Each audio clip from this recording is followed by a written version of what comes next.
Berapa banyak warga negara asing yang melakukan pelanggaran keimigrasian di Indonesia?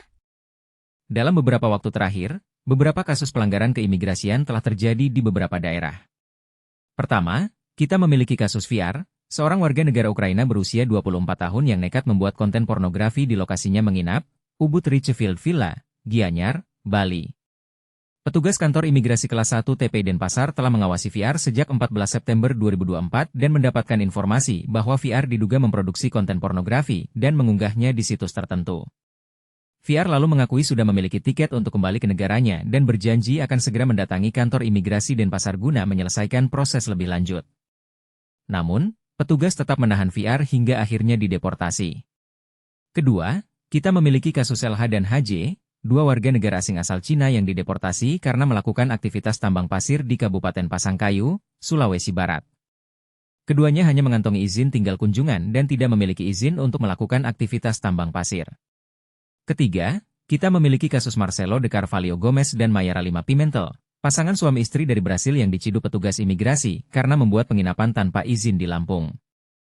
Mereka dinilai menyalahi izin tinggal dan tidak melaporkan perubahan alamat kepada kantor imigrasi Kota Bumi, serta menyediakan jasa penginapan tanpa izin resmi dan tanpa berkontribusi pada pajak daerah. Tiga kasus di atas menunjukkan bahwa masih banyak warga negara asing yang melakukan pelanggaran keimigrasian di Indonesia. Apa yang sebenarnya terjadi di balik pelanggaran-pelanggaran ini? Mengapa warga negara asing ini tidak mengindahkan peraturan perundang-undangan yang berlaku di Indonesia? Dalam beberapa tahun terakhir, Indonesia telah menjadi tujuan wisata yang populer bagi warga negara asing. Banyak dari mereka yang datang ke Indonesia untuk berwisata, bekerja, atau bahkan untuk menetap.